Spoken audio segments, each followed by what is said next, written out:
Hi Scorpio, kumusta po kayong lahat? Okay, so in Scorpio, maraming salamat po sa walang sawang pagsubaybay sa ating pong mga reading. And kung ikaw ay bago pa lang sa ating channel, mag-subscribe na po kayo, then i-click mo na rin yung ating notification bell para lagi kang updated sa ating mga bagong upload, okay? So guys, sa mga interesado pala sa ating private reading, nasa description box below, yung link ng aking Facebook, i-message nyo na lang ako guys, okay? So, ayan. Scorpio, Sun, Moon, Rising, and Venus sign. By the way, maganda pa rin na alam nyo inyong Sun, Moon, Rising, and Venus sign para sa iba pang guidance. Okay, ganap sa inyo this week. Scorpio, Sun, Moon, Rising, and Venus sign. Meron tayong slowly but surely. So, wag ka daw guys magmadali. Okay lang na nahuhuli. Okay lang na mabagal.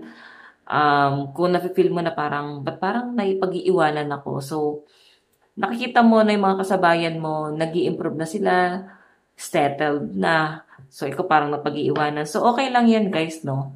Oo. Pwedeng mabagal kasi yung sa'yo. Pero, sure naman na ibibigay yung para sa'yo. Ay na slowly but surely, huwag kang magmadali. Baka kakamadali mo, madapa ka. So, okay na yung dahan-dahan lang hanggat sa makuha mo yung mga ninanais mo at hinahangad mo sa buhay. Okay? Tingnan natin, guys. Scorpio, Sun, Moon, Rising, and Venus. Oops.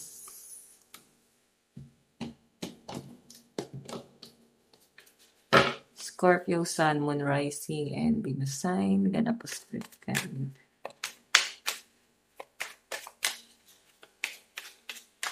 Meron tayong do not take it personally. Masyado ka naapektuhan, Scorpio.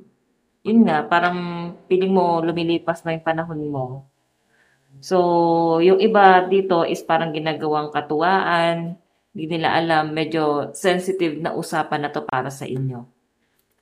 Nakikita ko na parang habang lumilipas ang panahon, masyado ka na rin naapektuhan. So, nakikita ko sa mga Scorpio rito na may nangyayari kasi rito na pwedeng sa career, na pag-iiwanan ka, pwedeng sa usaping pag-aasawa, naiwanan ka, pwedeng nagkakaedad, pero ikaw, nandun pa rin, single pa rin. Siguro masyado ng personal sa inyo, no? Pwedeng nandun ka na sa point na nape-pressure ka na. Kasi ba't parang ang bagal nung sa'yo? Okay, so ayaw mo naman na tumanda ka or kung kailan matanda saka naman makapag-asawa. Sabi nga nila guys, wag nang choosy, lower your expectation para mahanap mo yung tamang tao para sa'yo. Okay? So, wag mo masyadong gawing personal lahat ng bagay. Relax, relax ka lang. Okay? Tignan natin guys. Scorpio, Sun, Moon, Rising, and Venus sign. Medyo sensitive ka ngayon this week. Nababagalan ka sa pwede sa progress. Okay. So, meron tayong no obligation to take advice from others. Kaya nangyayari guys, nagiging masungit, irritable, ayaw magbigay ng advice galing sa ibang tao, ay magbigay ng advice sa ibang tao or ayaw mong makinig sa kung anong meron sila ngayon. Kasi, alam mo yun, naapektuhan ka eh. Oo, pwedeng sila guys, insensitive sila. Parang ito nga, ginagawa nilang biro. Nang hindi nila alam guys, na para sa'yo, big deal na yung mga bagay na to. Okay, may mga tinatalikuran ka dito. Actually, sa career mo, meron kang tinatalikuran. Okay, parang ayaw mo nang i-force yun. Pwedeng sa talent mo. Ayan, ayaw mo na siyang i-force mo. So, nakikita ko sa mga Scorpio dito, gusto mo mag-change ng career. No? Like, yung medyo chill lang, hindi ka nape-pressure. Okay. So, pag-isipan mo yan, guys. Huwag masyadong obligahin yung sarili mo. Meron tayong go get some fresh air. So, gusto mong sumagap ng sariwang hangin, lumanghap ng sariwang hangin. Yan ang nakikita ko sa mga Scorpio. Parang gusto mo nang lumayo. Baka kasi masyadong nakaka-stress sa loob ng tahanan. Pwedeng sa environment mo, sa tahanan, sa relationship, sa career mo. So, kung saan man guys masyadong toxic, no? Ayaw masyadong makarinig ng negativity. Yun ang nakikita ko sa mga Scorpio dito.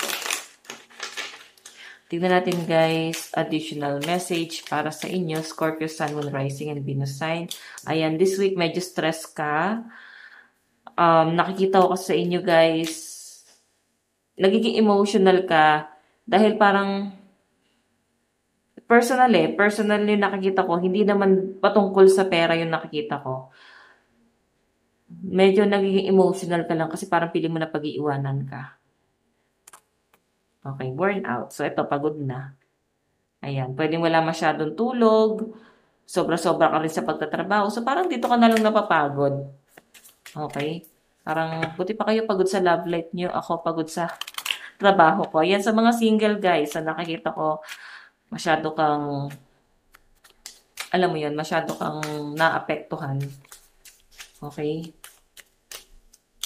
Medyo irritable nakikita ko guys. And happiness, mas piliin mo maging masaya. Lalo na sa komplikadong sitwasyon na meron ka ngayon. Enjoy mo lang. 'Di ba? Hindi mo kailangan magmadali. Meron tayong let go. So, kailangan mong i-let go lahat ng mga negativity, stress, na naiisip mo ngayon. Pwede kasi ikaw lang din yung gumagawa ng stress sa sarili mo. Isipin mo lang lagi na okay lang, parang okay lang, di ko kailangang magmadali. Normal yan, no? Normal yan, pwedeng nape-pressure ka lang kasi alam niyo naman dito sa atin sa Pilipinas, pag umidad, di ba? Like pag tumungtong ng 30, kailangan mag-asawa na. So, pwedeng na doon ka sa point na okay lang naman kahit di ako makapag-asawa, pwede. Pero, yung ibang tao yung nagpe-pressure sa inyo, uy, kailan ka mag-aasawa? So, kaya mas lalo ka guys nai-stress. Tingnan mo, kaya parang may pag-iwas ka rin na gagawin dito. No, parang iiwasan mo na rin sila kasi masyadong negative yung energy. Ayaw mo na kasi medyo naririndi ka na. Ayan, sa mga demand nila sa inyo. Tignan natin guys, advice.